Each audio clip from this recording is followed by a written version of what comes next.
Opinion, if you want it, would be two parceled up so that everybody has a fair shot, but you don't pay for the survey. Just have an engineer lay it out, surveying company lay it out. Don't do the official survey till you find out how it sells, because let's say this guy wants parcels on both sides of him, then you've wasted money on dividing it up officially until it's sold. You don't need a survey, just have it laid out by an official surveyor that would be approved. That's what you do when you sell off big chunks of land in parcels. You just lay it out on the map. You don't pay for the survey in case somebody buys the whole thing, let's say, then you wasted money on separate parcels. I agree with you, Jan. So I was just gonna say, and I think what we do is, everybody knows, up at the Lockport Hall, to make that more attractive, we're gonna tear it down here by the end of the year. So I think we need to Where's that at? draw that up Right to here. where that gets that piece the- behind That it. old, That old firehouse? Yeah, Yeah. so I think that needs to be parceled with that piece behind it to make Oh, that's it a more nice attractive. piece then. That's what I'm saying, that makes it a very attractive Wow. piece Yeah. when you add that. Oh, yeah. But I'm thinking I was just gonna go to diversified. That goes with this kinda goes with that. Yeah, No, I'm not gonna go through a whole expense. no to go field with work, it. no field work. No, Then you could auction it in parcels and. yes.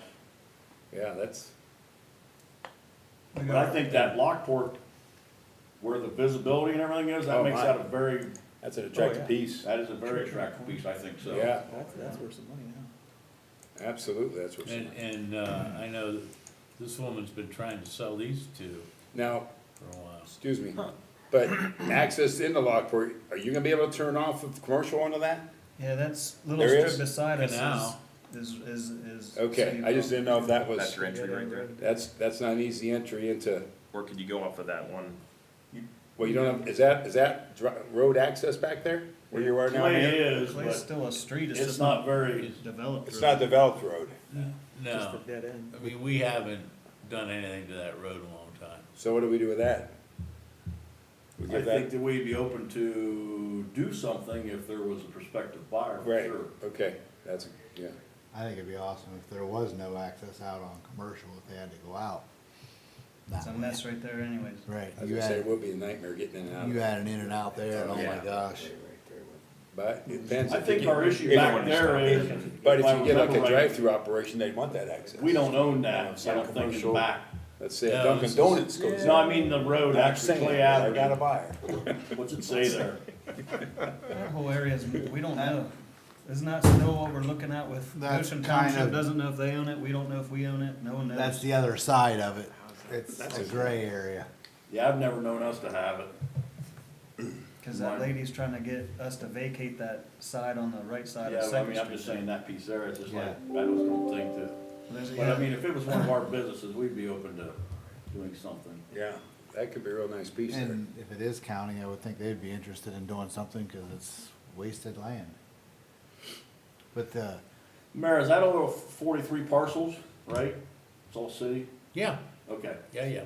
I just know that one in the back there is a county one or whatever township. And then the, you know, those other two are state at the corner where the Christmas stuff That's is right now. 43, that's 43. What are those two pieces? Who owns those? That's the lady you were saying? That's Sheila Reniker. Oh, man, that's a nice piece. Those have been for sale since I Yeah, she started was been here. trying to First time sell I've ever them. been, she had little for sale signs. She did? I didn't know Yeah. that. What does she want? I'll tell you what, Turf, before, the dollar store went where they went, Yeah. they was nosing right there. Oh, were they? Yes. Huh. Man, that's a spot too with the interstate right there. yeah, if you could get Yeah. that whole area. Gee, So if you own the property on commercial, are you gonna say wherever your width is, you can buy that section of the canal only? Well, that's, we just gotta, whatever you guys think. I mean, I think it's fair to the so. person that owns the property on commercial, cause you can't, you know, someone buys the canal, then they're useless again. Yeah, I agree. that's an important piece for that. Those pieces are valuable together. Yeah. Yes. Yeah, absolutely. I mean, you take the church with that piece behind it, that's a nice corner. There Yeah. it is. Yeah, Salzer still own that? The church? I think so. yeah, I think so. No? Yep, Who is it? Stephen Paul. Oh, Stephen I Paul thought owns so. that. Yes, they do, that's right. Hmm. I talked to them. So, I mean, if you're looking at that, right, guys, we're just thinking about going back up and squaring that off. I'm saying that's one. Yeah, And then we kinda go where the t-shirt shop, whatever that is there, yep, goes straight up there, right? And then we go Yep. the other one, it goes up and then goes all the way over, correct? We just wanna do something like that? That seemed like everybody's. Chris is good at this stuff too, I think you wanna get some advice from Chris Bowers. If you Well, that's want. what I'll go see. Yeah, he's good, Layden, he's good, yeah, I would get his opinion. Cause we got our own zoning where we can't parcel off a new parcel that's under 6,500 square feet, but could we just add, I don't know how we do that. We'll figure that out. But you're gonna auction it though? It has to They be. Yeah. have to. Okay, so then that property owner then, no first right of refusal or anything, or to match it, they have to bid just like anybody else? Okay. Make it easy. You know, Marvin said we can, you know, set the price of whatever we want. A minimum, you mean? Yeah, minimum. Mm-hmm. But you can see the people along the way here. Yep. So you use some kind of motion, Mayor, that we kind of proceed down this path?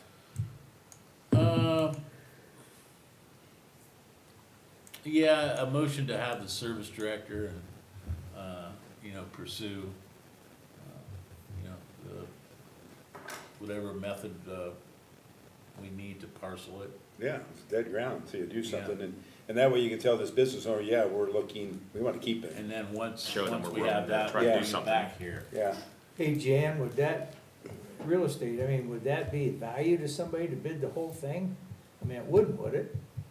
what do you mean if you just sold as one piece? Yeah, I mean, I don't know how many I'm buyers- thinking of somebody coming in, Well, an investor would jump on, outbidding somebody for it, it wouldn't really have any value to somebody, would it? well, if somebody thought they could pick it up and then parcel it off and make money selling it to individual buyers, yeah. Doing the Oh, same thing okay. we're doing, Yeah. or wanting to do. Yeah, Okay. I think a What's the width investor of, would look at that, he'd only pay so much, but what's the yeah. width of the canal? Can you try to drop the line on it? Hold on a What's second. that? The city to buy it off that lady? I don't know, we can't, can the city buy it? We'll We see already right own it. here. She's the one that's selling it. Oh, the lady, you mean, The oh, lady. I'm sorry, oh, I don't know, yeah, I don't know. Would it be interesting for the city to buy off that lady at all, Mayor? Then you have it, or we then have it? 60 feet. 60 feet. 60 feet deep? Excuse me, Lucas. If the city purchased that land off of that lady, have we ever looked at that? And then it's in our hands and then we can then parcel it off, or, you know, Control it? control it? Well, no, we've not looked at that, I don't know what she wants, but. I would think, just, this is my City's not opinion, gonna I make just, that. I think once you Speculative start getting business. some traffic there, she'll get something out of that then. Oh, yeah. Don't you think, Turf? Mm-hmm. I just wonder if it's more attractive if it's all under one roof and you can do one swoop, you know, It'd be cleaner acquisition. divided that way, cause it's Right. ugly there, look at those parcels. Right. They're chopped up every which way. That whole area's been messed up, Larry, and I've looked into the deterring background it. paperwork Well, on I gotta worry about documents this for thing that next. area. I wanna know how they came up with this shape. Yeah.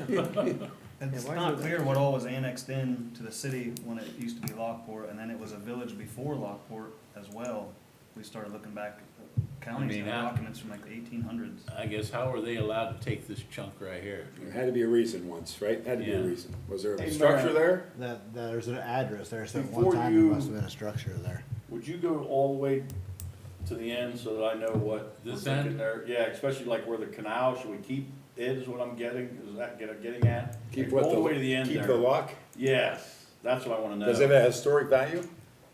I don't know, I mean, Well- there's a historical marker down there, I just wanna Yeah. know. Right, can this can is we the do anything lock. with it if it's got a marker? Yeah, this is the lock, and this is the old lagoon where the canal boats used to tie up for the winter. Oh my, that's fascinating. Yeah, I just wanna know where you want me to go from if we decide to motion this and move it. Well, What we wanna do there at the canal, we wanna leave that alone? I say we leave that I alone, agree with that.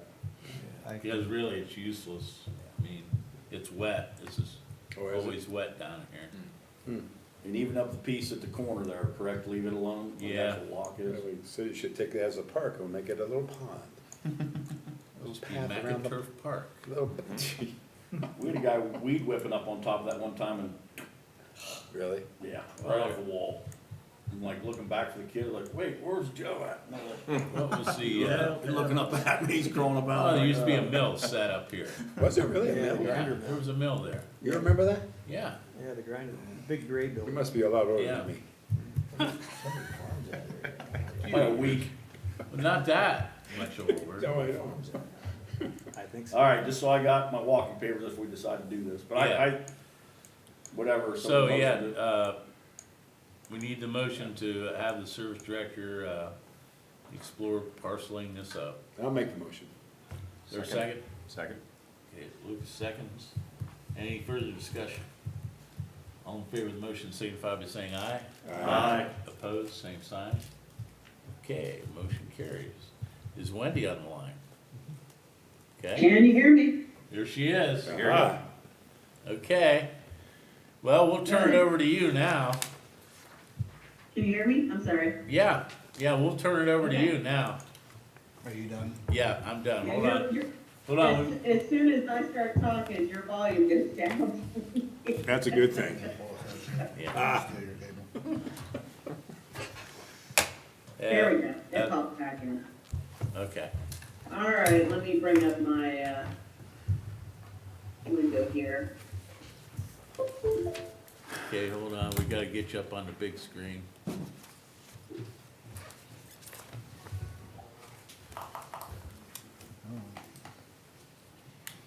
I will say, I'm glad that we ended up not scheduling, for last week since I had to be somewhere else, because I still ended up with COVID and I was out for the week. Yikes. So, I am 100% back, but, yeah, last week was nowhere near what I had planned. Yeah, were you down the whole week? I was down for about 3 days, Okay. so, I see Michael Fortunately, nobody McInturf is here. nobody else in my family Who? got it, so just me sucking it up. Who's that guy?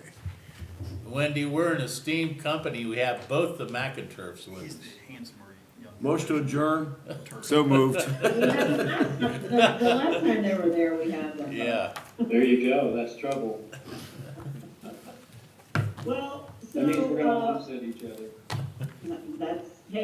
that's where we get some of the best comments. Oh, yeah. So, what I want to try to do, with this meeting here is try to kind of finish off our discussion on the principal uses of land. I know, Michael, at least you weren't at the last meeting, we got through a lot of discussions, especially, regarding the homeless shelters and some residential stuff. One of the things we've decided to do is in addition to the, zoning districts that we've long proposed in the code audit, we're actually gonna ask one additional residential district that will be even more of a core residential district that's gonna surround downtown. So we'll have a kind of, a mix, the missing middle housing kind of thing around the downtown. So that's not in this draft here, but it's one that we had a discussion about during our last meeting. So I think that's gonna make for a little bit more variety and options within the city. I also had a great discussion about a week and a half ago, I think, Josh, where you and I had some in-depth conversations about things going on and some ongoing issues you've had related to zoning, that I think will be addressed in some of the future discussions. So it was very informative. And again, that kind of in-depth detail from somebody who has to deal with this code day in, day out, really probably what's gonna help fine tune this. So, going back to, our kind of the end of our last discussion, we got into our commercial operational kind of things. We got through the discussion of hotels, but then we kind of paused for a second. And this is where we want to come back here. So, the first thing I want to kind of talk about here today is a live work unit. This, I think I mentioned in some of our discussions, previously when we were talking about a variety of new uses that are out there, although I wouldn't consider these new uses. I call the live work unit more of the home occupation on steroids, or what we all kind of remember as, mom and pop shop with the apartment above or the apartment behind. There's a lot of variations of it. I think at the last meeting, when I kind of rolled off our discussion, one of the things I mentioned that I'm seeing a lot of down here, especially near my office in Blue Ash, is a number of office buildings that look like townhomes that could be very easily built into these live-work situations where you could have a dwelling unit and not even either think the building is residential or think it's office, but it has a residential component. And it would keep that kind of same character. So those are examples of things that would be accommodated through live-work. And so, this is something that is a form of mixed use, but it's not gonna be like the dense mixed use buildings you would see downtown. They're gonna be a little bit less intense. But I call them home occupations on steroids because you're gonna know there's a business there. So this is not meant to hide a business, and it could be a little bit more intense. So you might have the beauty salons, or, you might have office space with more people coming and going. For this, I have suggested that we allow this in the office transitional district, we're calling it now, and the neighborhood business district. I did not include it in the central business district only because that's where we would like to accommodate the fuller, more robust mixed-use buildings. So again, this live work is more of a transitional space. I would suggest that this is also a good use that we might incorporate in that new residential district that will bound downtown. Because again, it serves as a little bit more of a transitional type use that could really be kind of, again, a good location for that. So again, that's a new use. I wanted to bring that up again and see if there's any thoughts or if everybody thinks that's kind of a good approach. I think it's a good approach.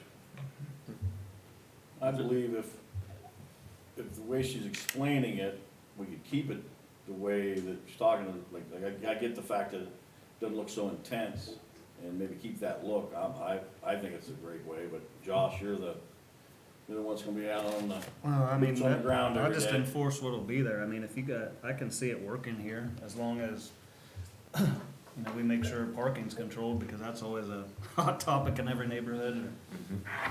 But yeah, I think, cause there's somewhat of a need for it with our growing Hispanic population. They're already kind of doing it. And then we've got a lot of other people trying to do dog grooming businesses and everything else out of their house right now. I mean, we're constantly getting hit with those questions. So I think it could work here. Hi, it's Eric here. Are you able to hear me? Yeah, Yes. I do have a question. I am curious about is there a parking requirement for downtown or surrounding that kind of area? Is there a parking requirement for residential there? So we haven't gotten to the parking discussion. Well, we've discussed parking in a very high level, but we have not got to that chapter. I think the approach we've talked about having is that for downtown itself, the central business district, there likely won't be, and that's pretty common for most central business districts. For residential, there will be, for pure residential uses, I think there will be a baseline requirement regardless of which district you're in. And then one of the approaches, I think, Josh, you and I talked about this, and I think we talked about this broader, is we're probably not going to have the extensive ratios and extensive requirements you have now for parking for other places, but there will be a baseline requirement for parking when there are businesses.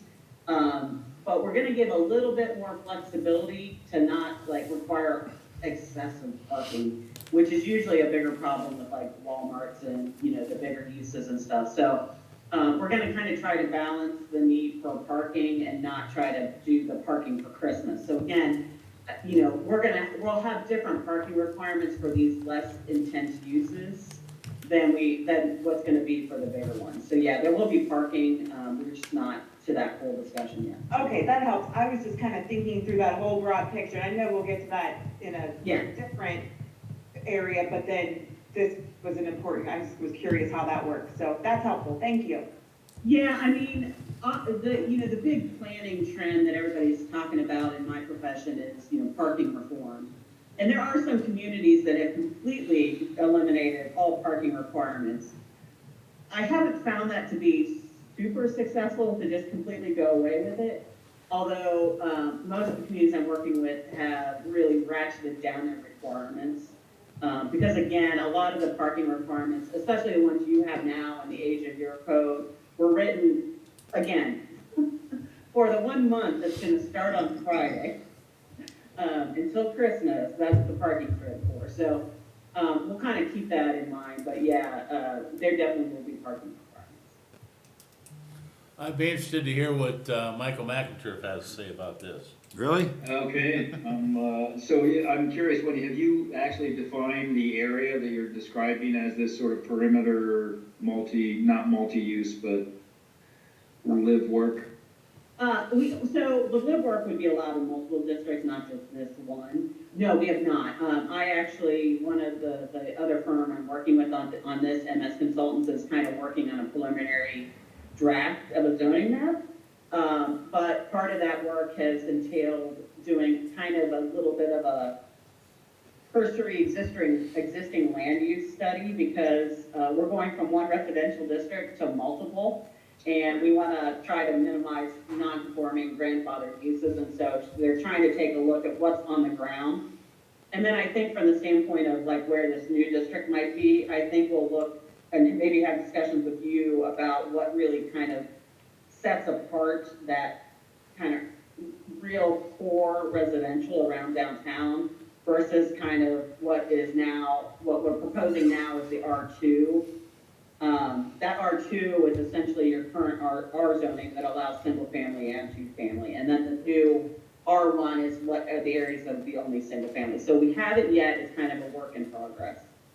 Yeah, because the overlay on that, there's historic conditions obviously involved, which hold some of those single-family areas. And then, as everybody's talking about, you as well, the parking issue matters. And some of those other fringe areas, I'm thinking out in the end all the way to Tuscarawas and some other corner areas where people are paving over almost every inch of their properties in order to park to get to their businesses. So that parking issue, thinking about zoning and buffering, as well as how much they're actually allowed to have a non-porous parking area, and all of that sort of goes with it. That's why on the ground where this actually deploys itself as an idea is going to be really important. Oh, yeah. Yeah, and so some of it, like you said, is gonna be about, where it really works and it Right. makes sense.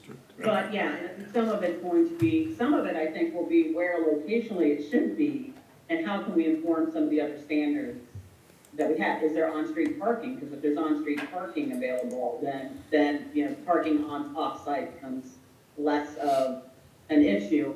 I think one of the questions and discussions I've had with Josh as well is, some of the issues about people paving almost all of their lots, and how are we gonna look at controlling that? And that's another thing I had MS looking at mapping wise, it's identifying some of the commonalities between these different areas. Yeah, I think the other question, Mayor, which ultimately would come to you is, does this also help us enforce other conditions outside of the new jurisdictions where some of this is going on and people are, I guess, misusing or mistreating their properties? Can we use the fact that we've identified these zones where this can happen? Are we going to allow grandfathering in of these other places, or does it actually give us a tool to go back and sort of force some cleanup in some of those areas to maintain some of those neighborhoods in maybe a better way? I could think of places that I won't bring up here, but yes.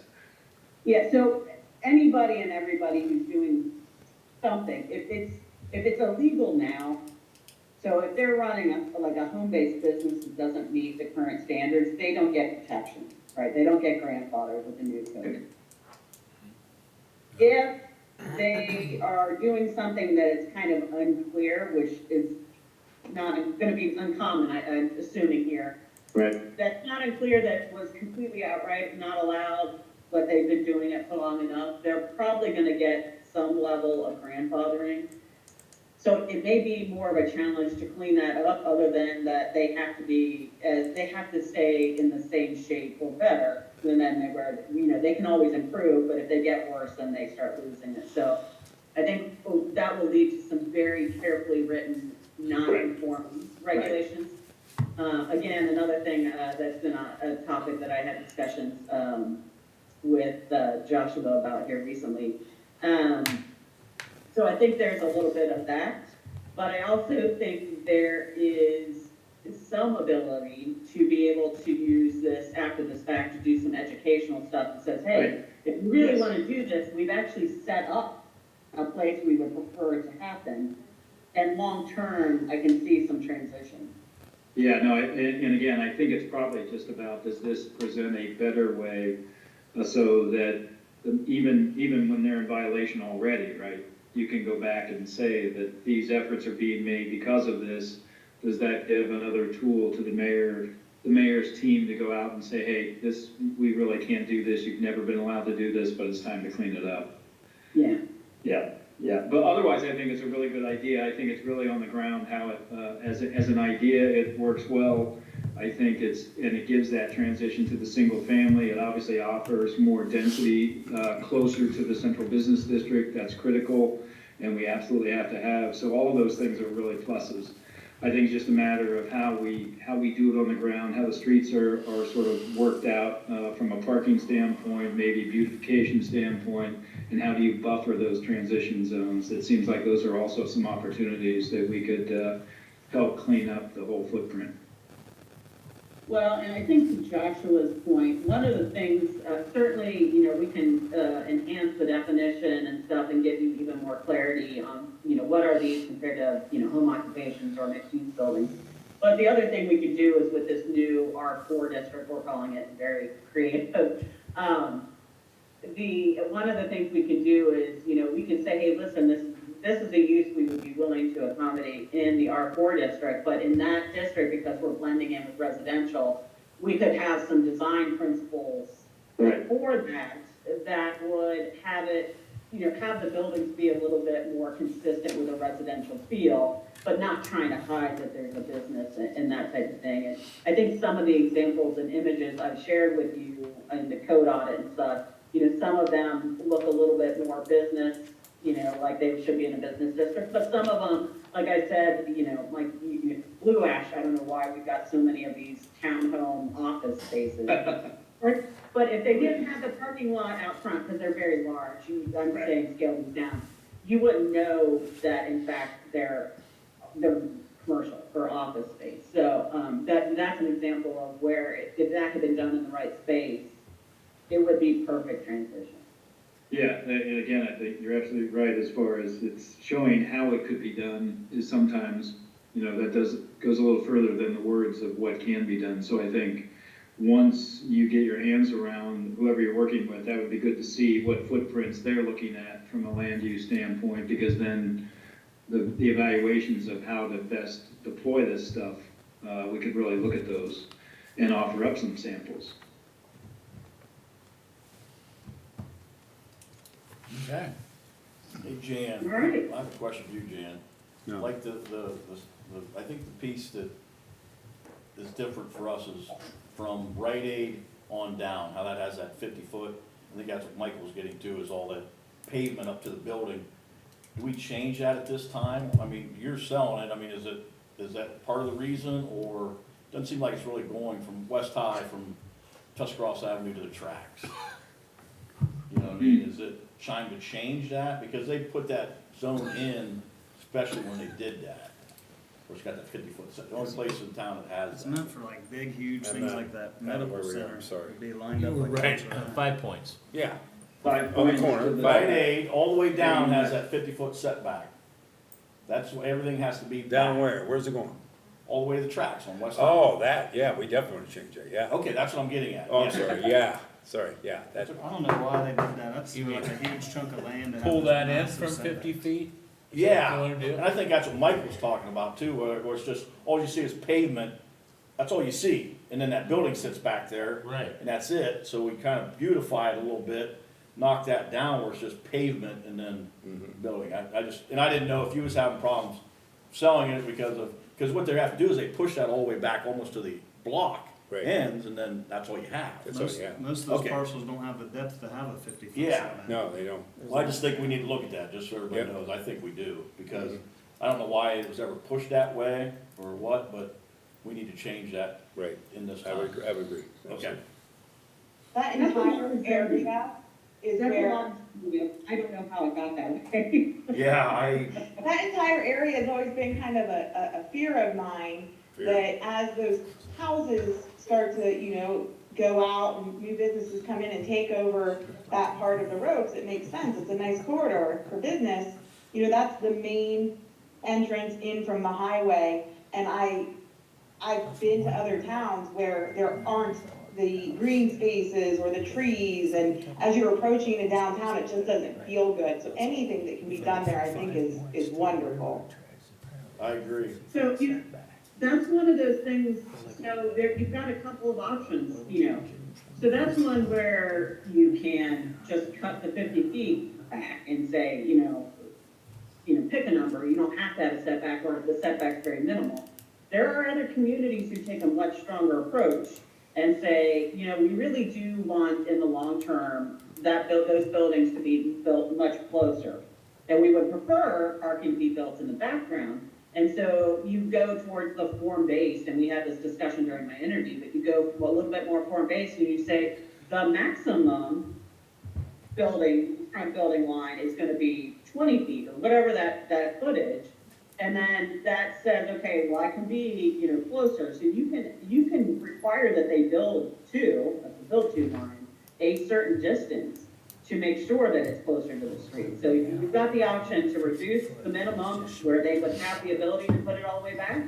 Or if you really want to start framing up that street, then I would say we need to look at a little bit more of a maximum front yard setback. Yeah, and the ramifications of that also is if every lot has its own driveway, that's going to create other challenges and problems with an area that gets fairly clogged, as we all know. I mean, the attractiveness is one thing, the exposure to future businesses is another. Moving vehicles in and out of there at numerous points along that line is gonna be really tricky to handle, particularly if it's a busy time of day. So we've all been there. So it does need a holistic look as far as what that is. And even if you cut them through and move them to the back, but can you narrow down the options of getting off the road? But this is the same conversation from 5 Points all the way out to the highway. But there are different segments, and that's what you have between 5 Points and the track, and then you have the track to give or take the hill or Bluebell Lane and then on out. So you've got a series of segments there that are all suffering a bit from too many exposures to the street as far as drivability goes. Well, and it looks like, I just pulled the aerial up on another stream here, and it looks like in a lot of, at least from 5 Points to the tracks, and even closer to downtown, you've got alleyways.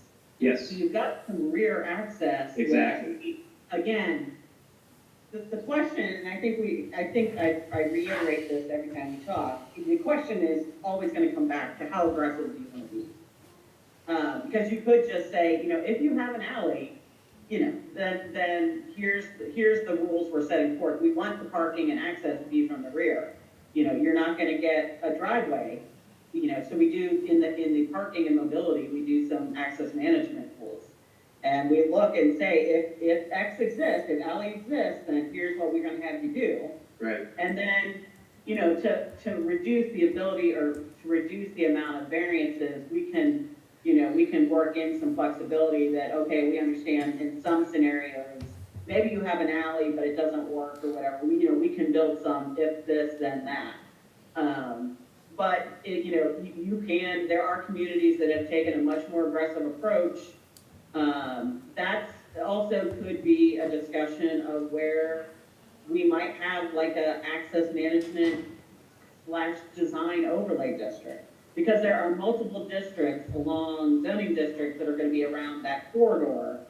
We may say from downtown all the way out to the highway, we're gonna call that the West High Overlay District. Yep. And we're gonna have uniform sign regulations regardless of the underlying zoning district. We're gonna have uniform access requirements regardless of what use you can do and have this type of thing. Yeah, and I don't know how much you've had in discussions with everybody else on that, but obviously I would be interested in pursuing that just as an idea. I'm just putting this out to the crowd, only because, again, it's a little bit different in each one of those segments, but to personalize that, it's only gonna help clean things up. And again, control traffic, but we walk the line of how controlling versus, how private entities can do what they wanna do, so. But I think that sounds pretty good to me.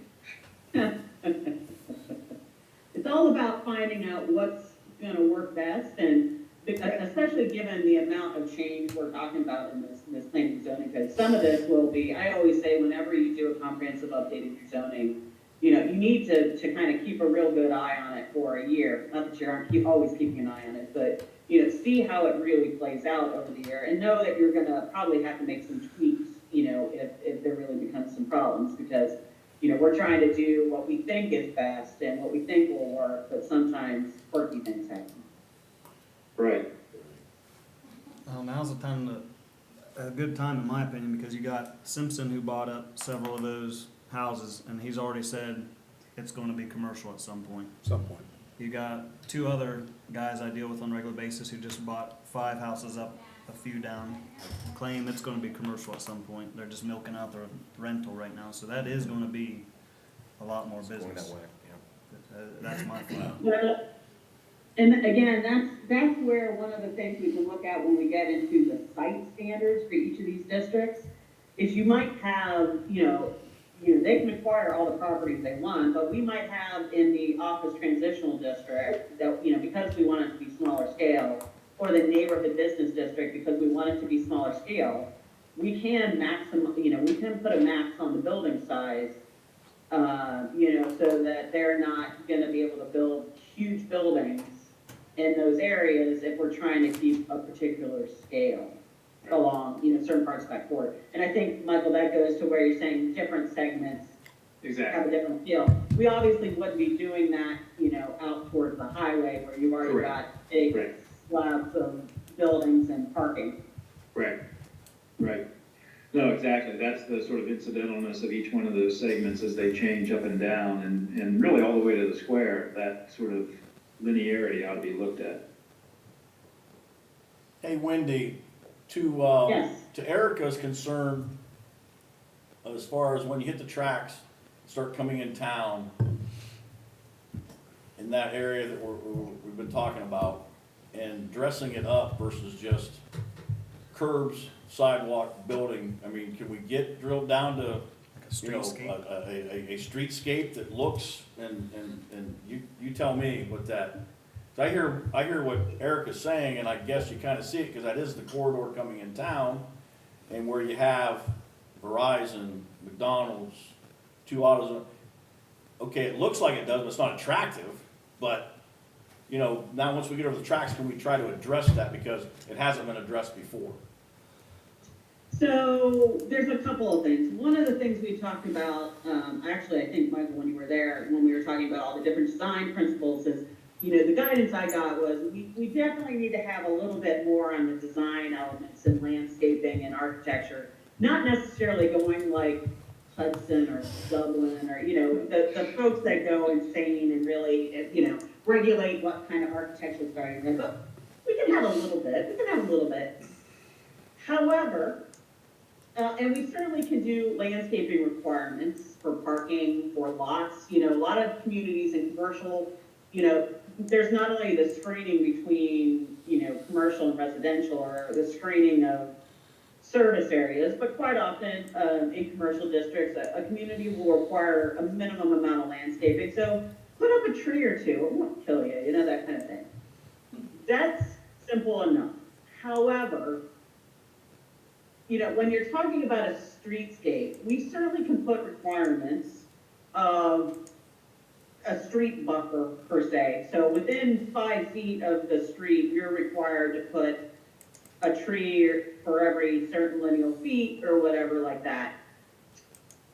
over time, you'll get some improvement, obviously. It will not likely ever look like a streetscape that maybe the city was a part of in the public aspect of the street, you know, where you go through and you redo all the sidewalks and you put a tree lawn in, and, you know, you do that thing where there's consistency down the line. But we certainly can soften up the corridor with some landscaping requirements that, again, are not going over the top, but, you know, are saying, again, give us a shrub or two along the street. Give us some trees. And the wider frontage you have, the more you've got to do. All right. I just, But part of that's through overlay district though too, right? I mean, if it had an overlay that would actually determine that certain aspects of that would be put in by the city or could be contributed to by the entity that purchases the property or owns the property. So the overlay district would be good if you wanted, especially if you wanted to get to the point that says, listen, along this corridor, you know, we want to have some consistency in the landscaping. So if you're required to put a streetscape buffer in, we want these type of trees and these types of shrubs so that we have some consistency. It's going to be tough, again, to make it, because of the different lot size and stuff, to make it look like it was like a planned streetscape. But, you know, we really could say this is different than some other corridor, some other commercial area Right. that we're not concerned about. So that is the benefit of the overlay district. I would argue, though, if the city were to come in and they wanted to if they wanted to contribute somehow or not, I would say they're not necessarily going to be constrained by the zoning because they're going to be working in the public portion of it. So it's going to be on them what kind of sidewalk. Now, there could be some,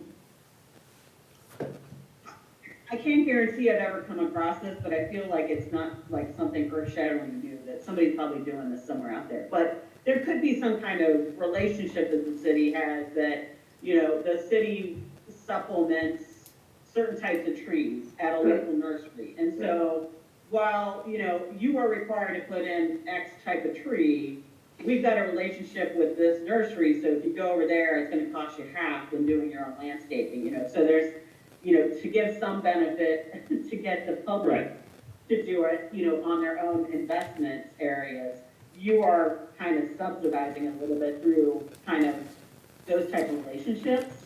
So you can help out a little bit to try to get this consistency and make it easier to do this consistency. But again, that's not, the result of that is over time, you will get a softening of the corridor, you will get a better appearance of cleanup, but it won't look like, and now I'm like, which promenade, I'm trying to think of a particular streetscape that you know, I could point to, but, you know, you've probably seen, you know, going down streets in other communities where they have all the same, you know, street furniture and the street trees are all the same and all the same height and all, you know, Marymount, Ohio is the big one until they had to cut down ash trees.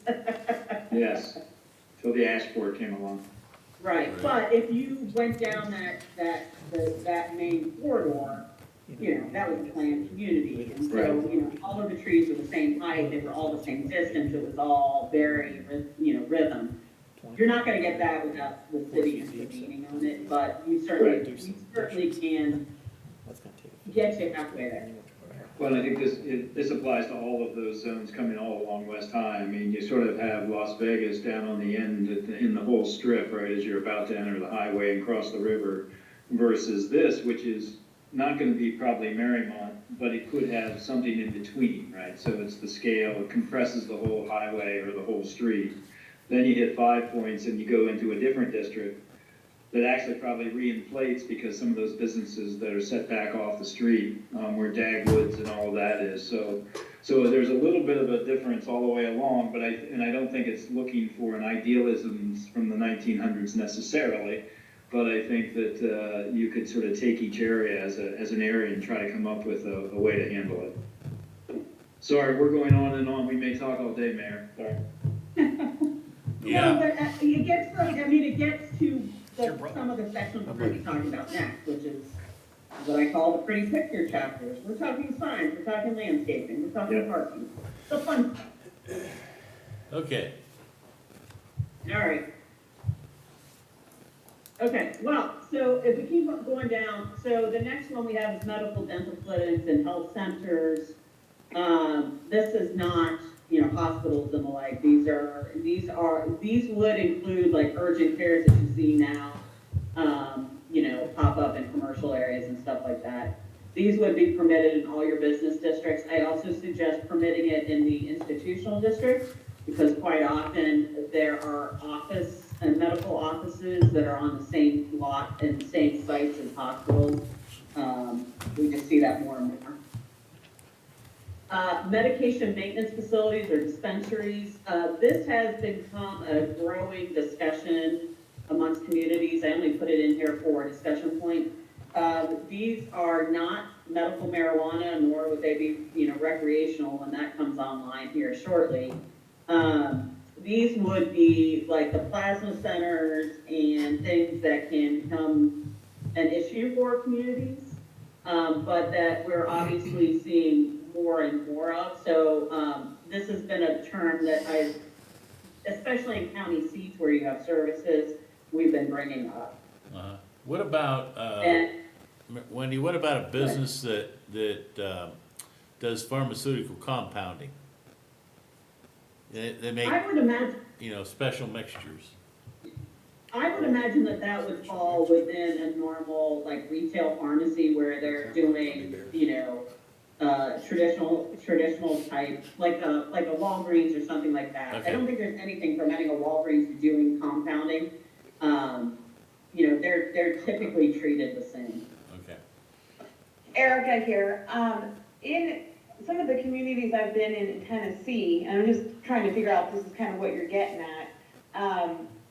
Right off the highway, I noticed that there would be pain management clinics set up, and they would be one after another.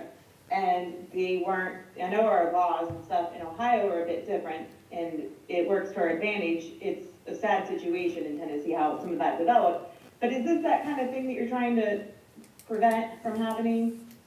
It's not preventing it, it is accommodating it in here.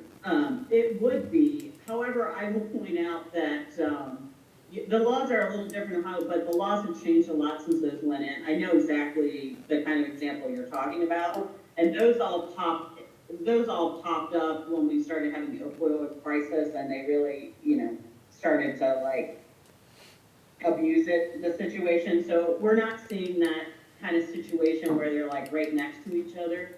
But we are seeing them like this. It tends to be, here's the thing that people, and we only permitted one, but here's the thing that people relate, the issue that usually comes up is that a lot of times people just loitering around outside. That's the biggest complaint we've seen about. That's exactly what I saw. It actually was terrible. I couldn't believe it. Right, so sometimes you'll have, so that's why it's only allowed in the regional commercial area where you have a lot of activity anyways. But yeah, that could be a potential example of it, although we're not seeing that anymore because of the kind of crackdown on that type of activity. But we do, this first came up in a discussion in Boardman Township, just south of Youngstown. And I think in that entire township, they had like they were plasma centers, so they were actually not really related to the medication facilities, but they did have one coming in, so this was a kind of a point to get to that. So what are some of the downsides or positives to that? Because, from a standpoint of, location for that, I know that people who are typically donating plasma, they have a need for money. I don't know if they're able to be on drugs and donate plasma. I'm guessing not. I don't know much about it. But also I can see where it's a possible, there's just things that should be taken into account where maybe it doesn't sit well beside certain types of places that, could be, let's say, hotels and truck stops. I don't know. I just don't know. I don't know what the pros and cons and what some of the things we should be watching for would be with this. Well, and part of that, I think, is that it's still being determined and stuff like that, because now these, especially in Ohio, all of them have become under such scrutiny that really, I think the state controls a lot lot of them, so we're just saying, you know, they really shouldn't be in the neighborhood business areas or the central business areas, so we're trying to keep them there. But there haven't been any of those secondary impact studies that would say, you know, we need to keep these away from hotels, and the like. Okay, I was just curious. There's a lot there I was trying to think through.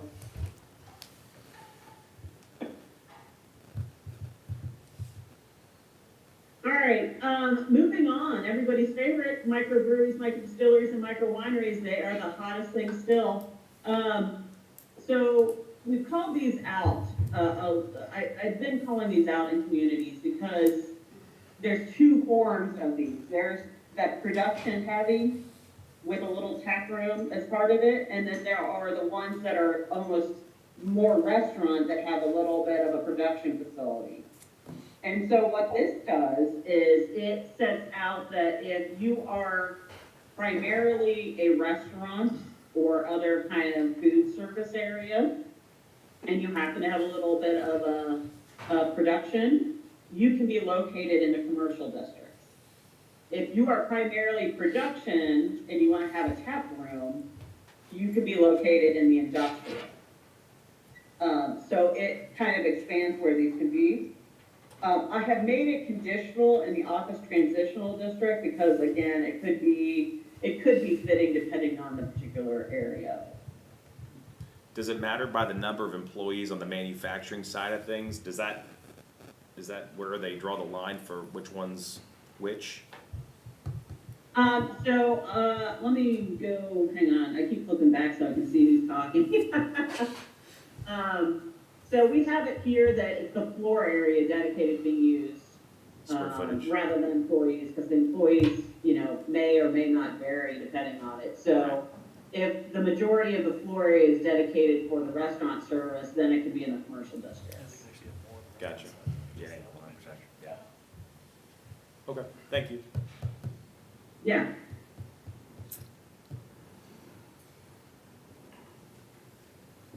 That all sound good to everybody? Yeah? Yeah. All right. Mixed-use buildings. So these are the buildings with office and or commercial uses on the first floor. And those office or commercial uses have to be allowed in the district. So if we do not allow for certain commercial uses in, let's say, the OTD district, you couldn't do that as part of a mixed-use building. And then you would have the dwelling units above. I suggest you allow those in all your commercial districts. Again, expanding the opportunity for some housing opportunities, but, you know, really building up some density where you have your commercial for services. Mixed-use buildings are buildings that have a residential component in addition to a non-residential component. The next one down, multi-tenant use spaces. Those are what, you know, we would predominantly call a strip mall or strip center, that have only non-residential uses. And the reason why I always call those out instead of just saying you can have a mixture of uses is this comes into play in parking. And when we talk about parking, I prefer to treat those strip malls or whatever you want to call them, the strip centers, as a single use from a parking standpoint, so that when 2 years from now, an office space goes to a restaurant, or it mixes and matches, you don't have to recalculate parking or recalculate it. It's just based on the overall use is going to have a mixture of commercial and office uses. So that's the predominant difference between those two.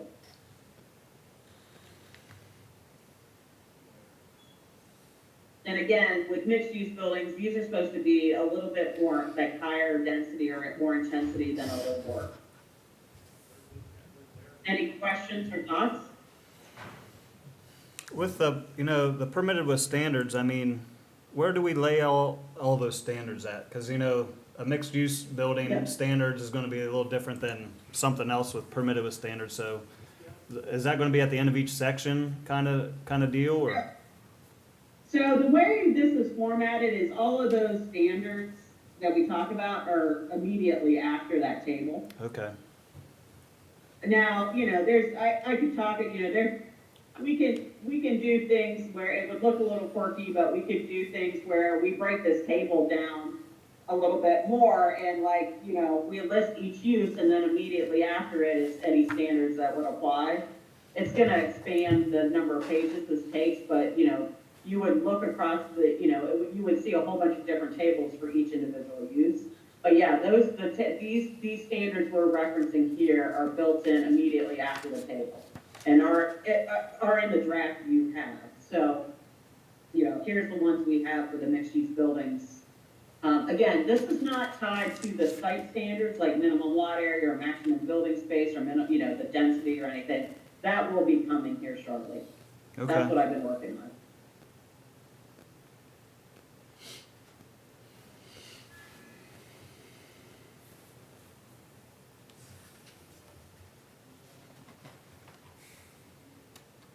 All right. Okay.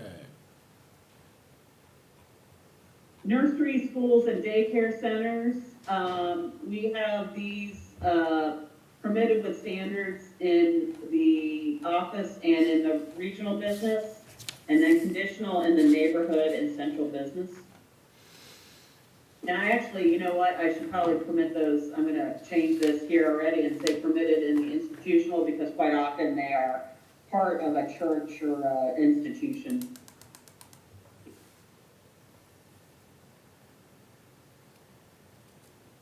Now, I will add that when we get to the accessory uses, I do have a provision that, so, you know, in this case, if they had a separate building that was a nursery, you know, on a lot with the hospital or whatever, they could do it in the public facilities district. If they were operating a small daycare within the existing building, I would consider that an accessory use, and we will deal with nursery, daycare centers as accessory uses to houses and to institutions in the accessory use regulations, so.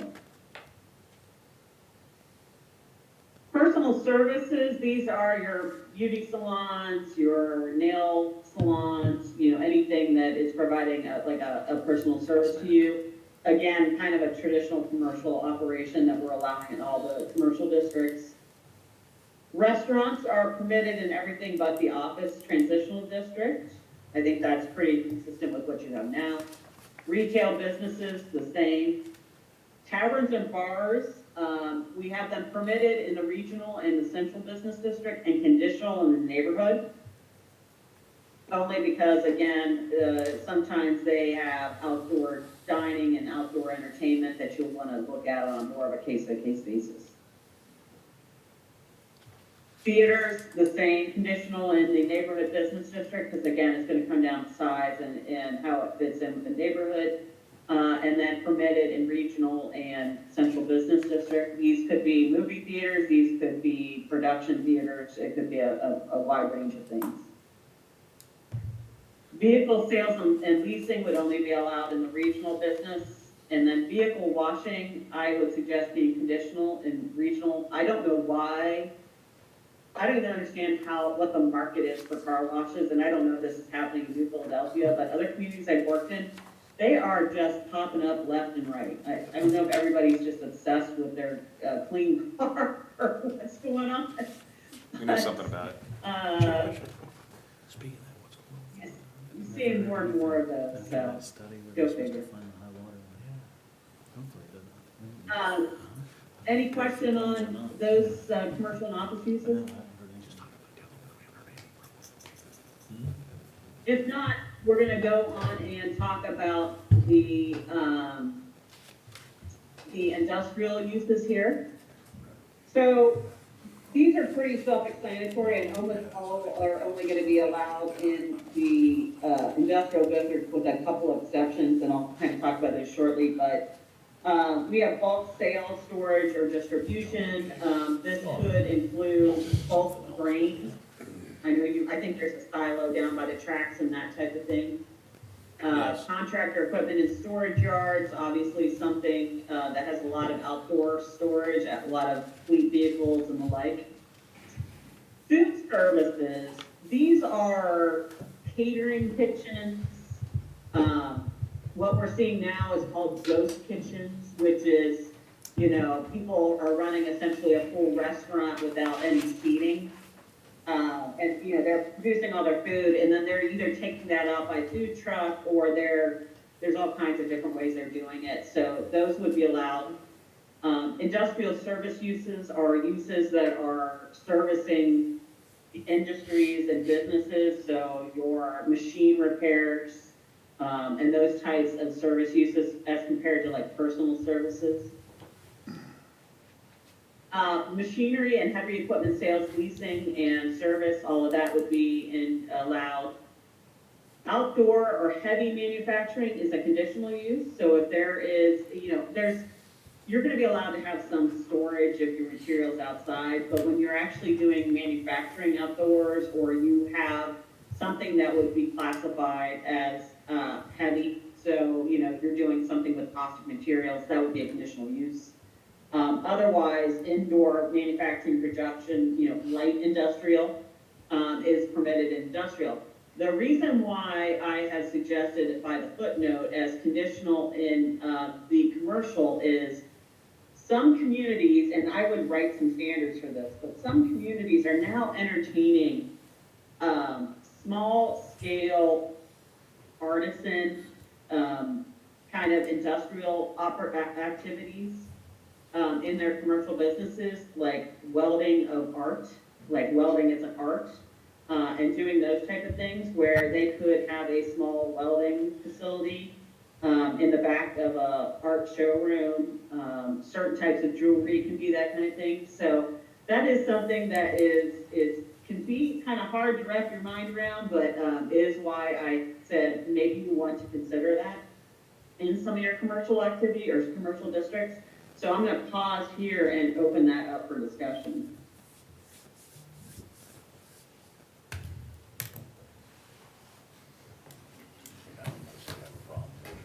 Well, there's no demand for that now, obviously, but I see, as our, so-called art district grows, that might be an opportunity for someone.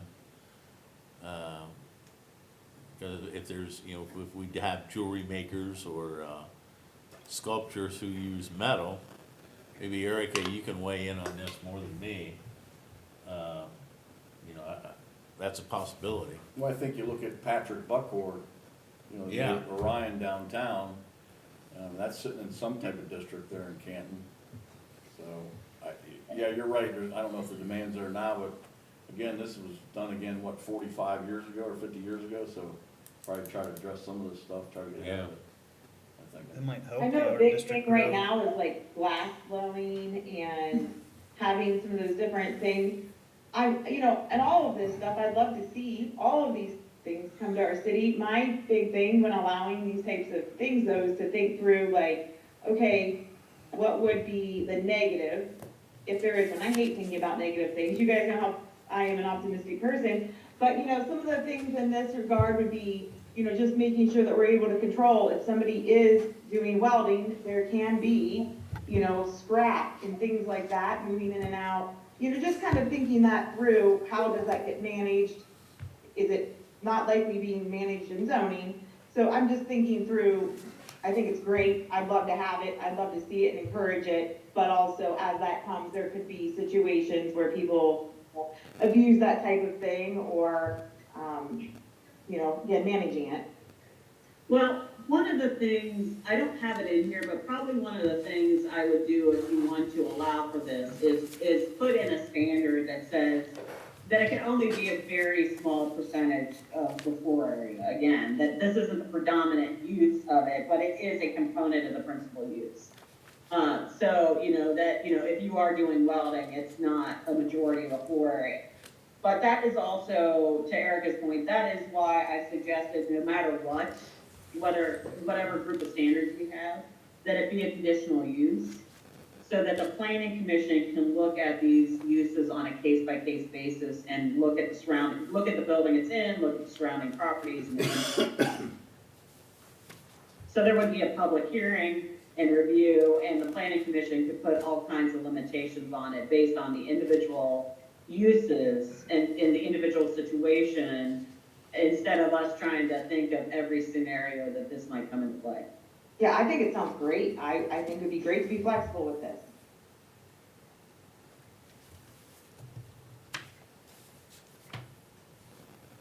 All right. Moving on, I took out medical marijuana. We had that discussion last time. Research and development facilities would be allowed. Self-storage facilities, I have made a conditional use, and again, we've got some standards. Can we just deny all those? Well, yes, you can. They are not a protected use, so well, that's a good thing. Now, here's the reality of the situation. The more apartments and stuff you start to see, the more people need that kind of thing. Now, I've made it conditional use, so do you have the ability to say no? There are communities that more freely allow the quote-unquote indoor storage. So you've probably seen some of those newer facilities where they build up a building and the access to the units is all inside. You don't drive up to your own unit. Right. So those tend to get a little bit more love than the old school outdoor storage where you drive up to your individual units. So I do have communities that outright prohibit any outdoor storage, but if you want to do the indoor facilities, that would be acceptable. I have communities that have permitted indoor facilities with a few standards, permitted with standards, again, screening and making sure, it's very defined and you can't have outdoor storage, blah, blah, blah. And then made outdoor storage facilities conditional in a manner that was discouraging. But if you really had a great facility for it, it is a possibility. So yes, you have the ability to pick and choose how you want to do it. There are communities that have tried to say no, but I will just say that there is demand for them. Having just downsized my dad, I almost felt like I was going to have to do this just so he didn't want to give up stuff, but I ended up convincing him to dump stuff. Yeah, but I guess, the point is, I think, obviously, is where they're allowed to be and what they are. It comes down to that clearly. And in primary locations, and we could point to a few newer ones, and I'm probably sticking my foot in my mouth with somebody, I'm sure. But some of them just don't need to be in those locations. They're not attractive, they don't aid much, they're not used frequently enough to cause street traffic in a good way. So again, they could be done well, and they could be in almost any place if done well, but certainly as a type, it's, they need to find their place. Sorry. No, they Now, and eat up so again, much space right too. now, they're only targeted in industrial zoning anyway, so. Okay. Now I will say, this would prevent an old big box going empty and being allowed to be used as indoor storage unless it happened to be in an industrial zone. And that can be a good thing and that can be a bad thing. In Marietta, Ohio, there was a huge quintuple over the old Kmart becoming a U-Haul storage facility. And I think people are finally comfortable with it, but there are issues with some of those because they have been targeting old big boxes as a reuse of that. Well, I like the conditional use because that gives us the ability to look at each situation and planning commission to decide, hey, is that piece of land better used for commercial? Because some of these storage units take up such a huge chunk of land, and then it's like Michael just said, it's pretty much wasted space at some point. I mean, yeah, people are using it, but it could be used better in my opinion, and we have had a few pop up skirting around our bad code now. They've popped up in a few spots where potentially a business could have went instead. So I like that layer of everybody getting to look at it and say, yeah, it works here in Philly, or no, that spot doesn't work here. Now, I will note, and I think this might have been stemmed from my read of your current code, and maybe I'm wrong, but I do have, one of the standards here is that the outdoor storage of like vehicles, so somebody, RV storage and stuff is prohibited. Now, we could take that out and you could entertain it as a conditional, or we could say the outdoor storage or inventory of materials and stuff or something can take up no more than, 20% of the lot or something like that. So you don't necessarily have to prohibit this. This is, number 7. So that's another consideration of, again, when we get into the discussion, and I know we will, of RV and boat storage, because it comes up in every community I work with. Right. If you're going to try to discourage them from, keeping it in the driveway, then it's nice to have a place for them to take it somewhere in the city. Well, it's a delineation of the zoning question, really, because, again, it could be done well, and it could be done in a place that makes total sense. I think but to drive down one of the main streets and sort of see, a fence that's semi-shielding a couple of RVs and so forth packed in behind it, doesn't seem so attractive for certainly a downtown. It just depends on where it is. I mean, I'm thinking East High and some others.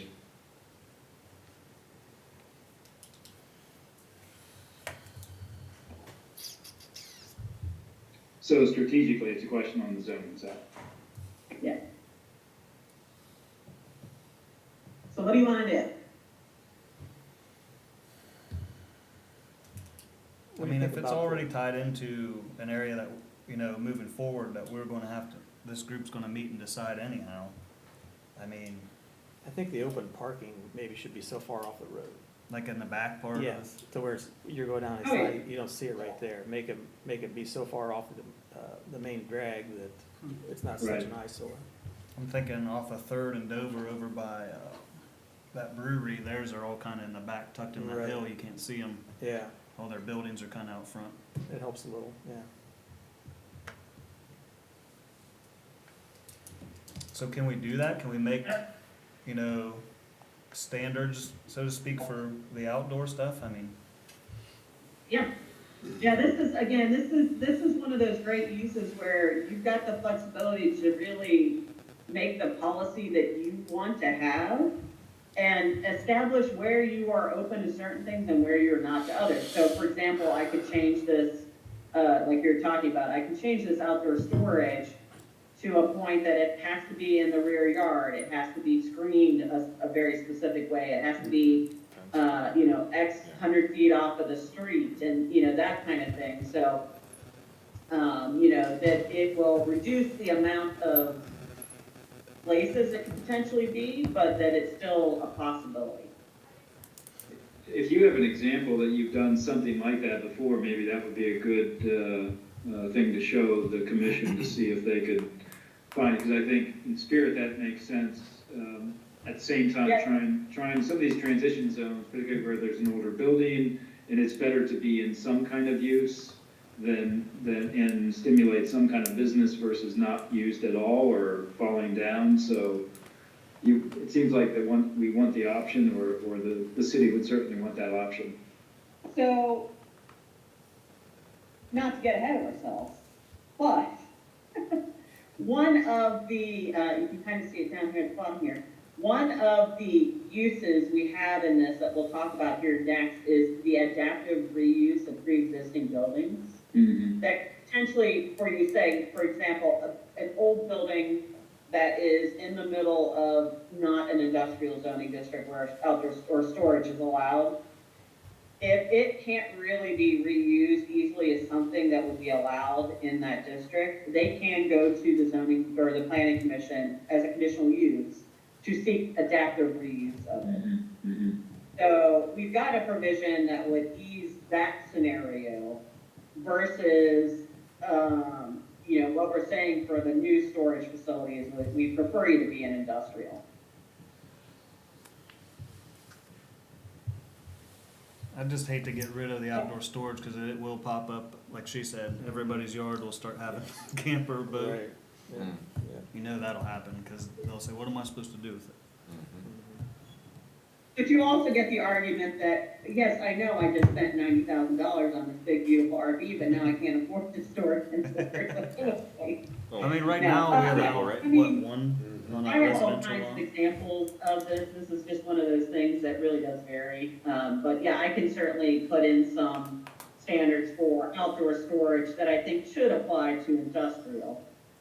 I think if they wanna do the adaptive reuse in like a neighborhood or something, then I think you wanna start not allowing outdoor storage where it didn't exist before. Right, right. Without a doubt. Yeah. Yeah. God, that'll pop up tomorrow.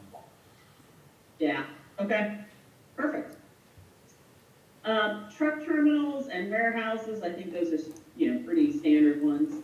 Wholesale establishments, I apologize, I overstepped by allowing those in some of the other commercial districts. I have allowed for wholesale establishments in the regional because you do get some of those. Costco is not really a wholesale anymore, you would probably call that retail, but they like to call themselves a wholesale establishment, so. So I just gave you a preemptive, discussion about the adaptive reuse of pre-existing buildings. We had this discussion, I had suggested this as a possibility, not for storage per se, but you are a city of an age that you've got some unique older buildings. You are gonna likely have some churches and schools at some point that are no longer used as churches and schools. And instead of rezoning them to a commercial use or spot zoning them to something where they can tear that building down and build whatever they want, this adaptive reuse provision is intended to give them the ability to come in to the planning commission and say, listen, I've got this existing building. It can't easily be redesigned for a use allowed in this district. But they can come to planning commission with a proposed use of something else that is allowed.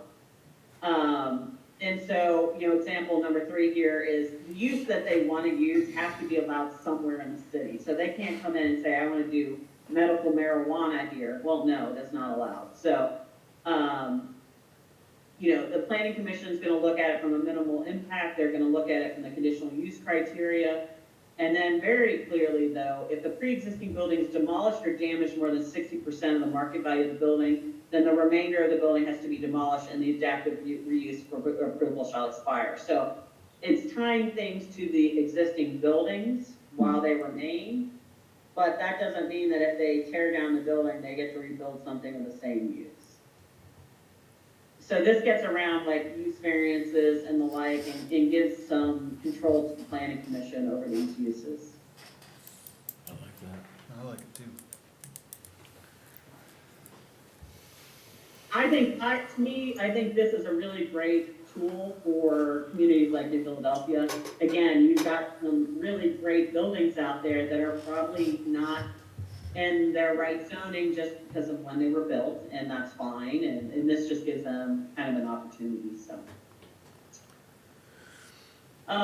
Airports and heliports, obviously we have to accommodate those, we've got them. So those are conditional in the public facilities district, so the current airport will become public facilities, they don't have to go through the conditional use, it'll be presumed. But for example, if you get a new hospital or, that kind of thing that wants to put in a heliport, that's how they would do it, is they would go into the public facilities, district, which is where we would want them to go. Gas and oil wells, I put it in here, you're in parts of Ohio that would have them, but the state has been very lovely about basically taking over all control.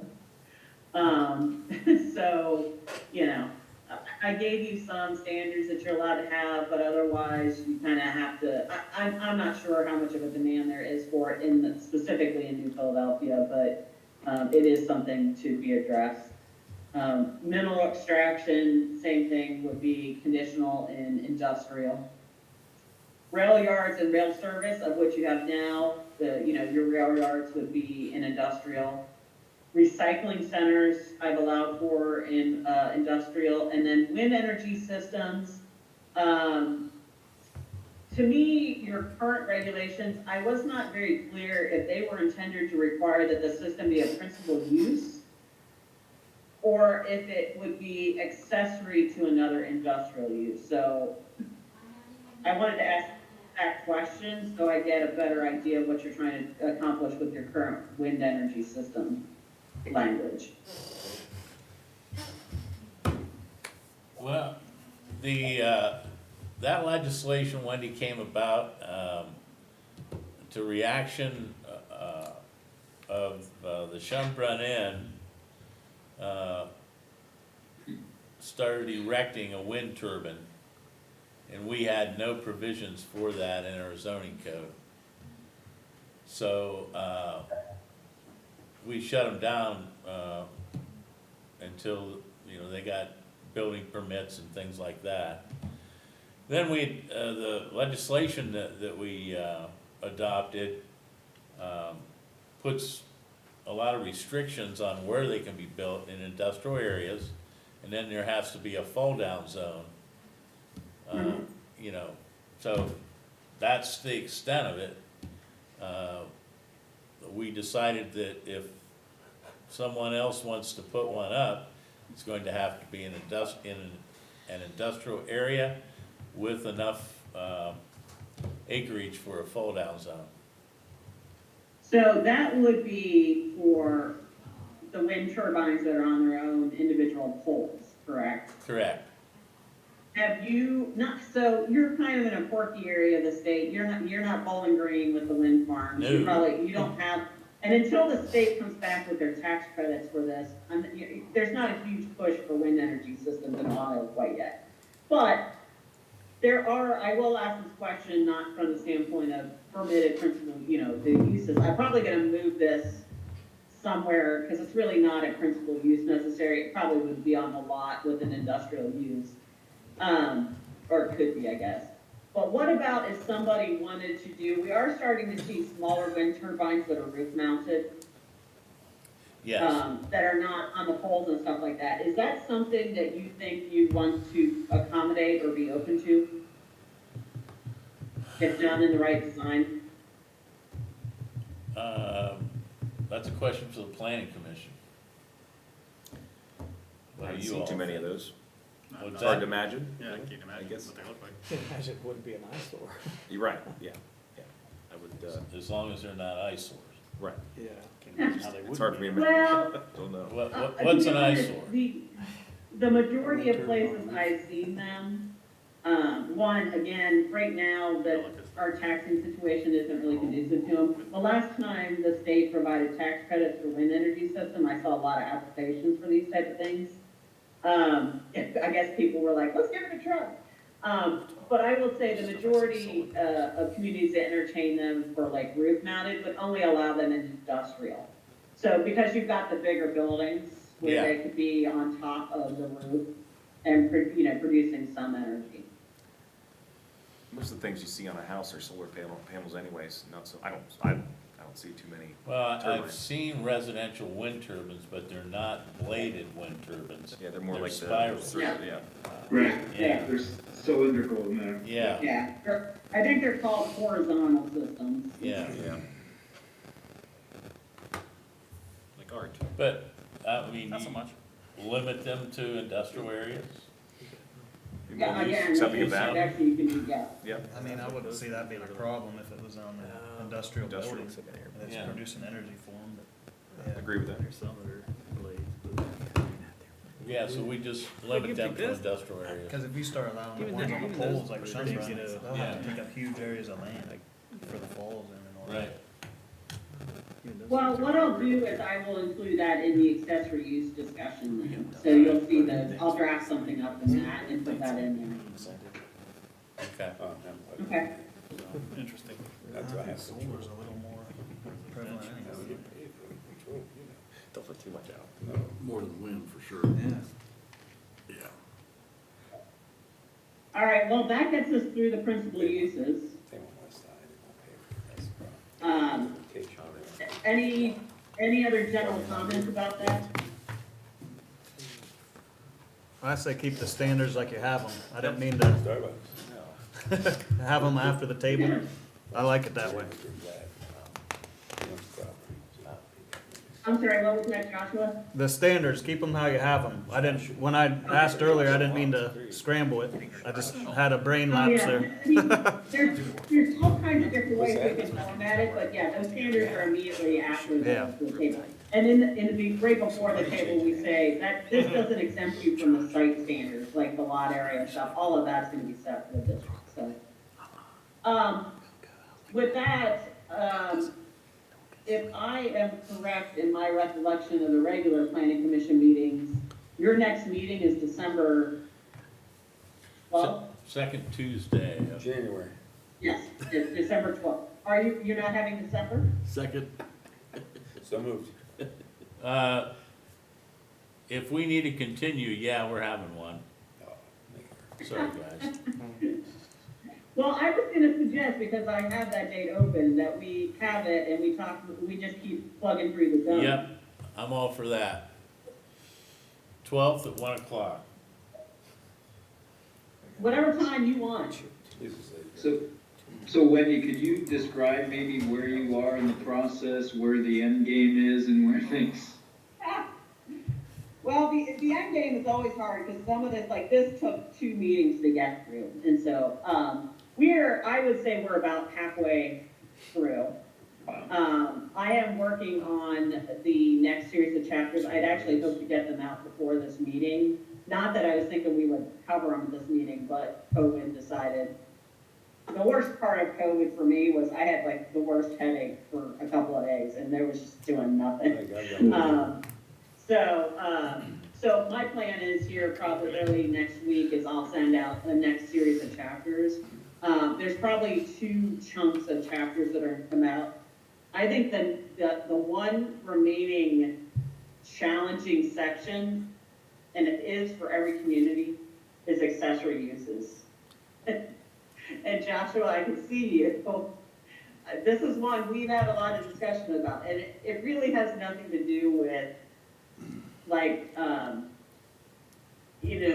changes in zoning reform or any really big policy issue. They are just the bane of existence for every community. So, because you've got, are they buildings, are they structures, is it coverage?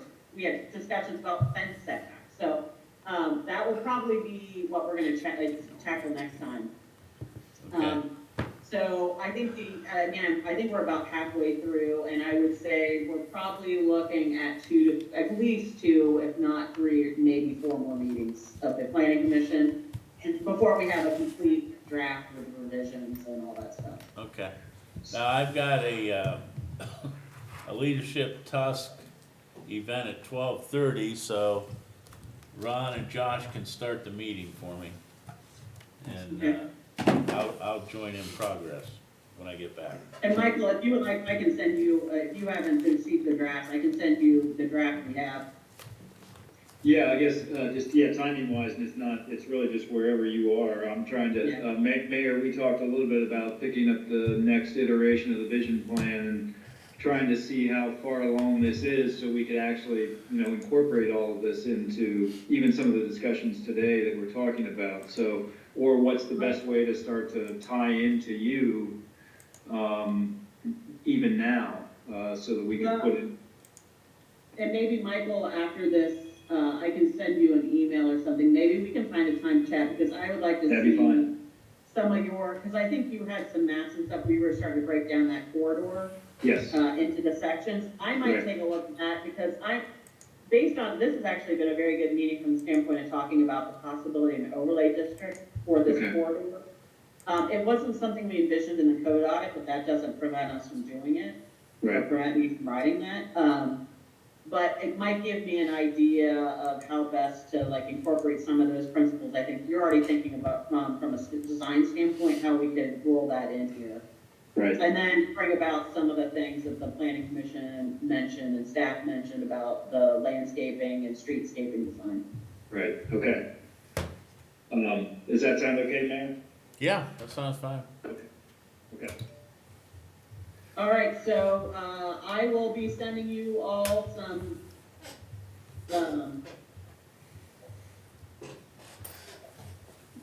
looking out here. I will be sending you all out some materials here next week, and then we'll just keep pushing through as at your pace.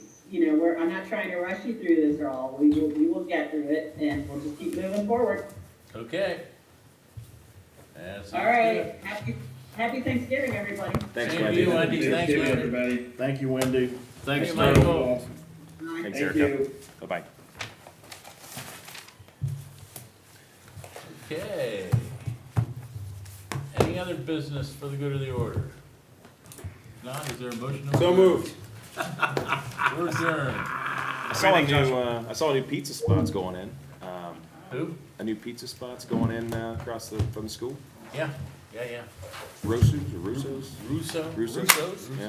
Another vape store over by Monroe, Don't tell me.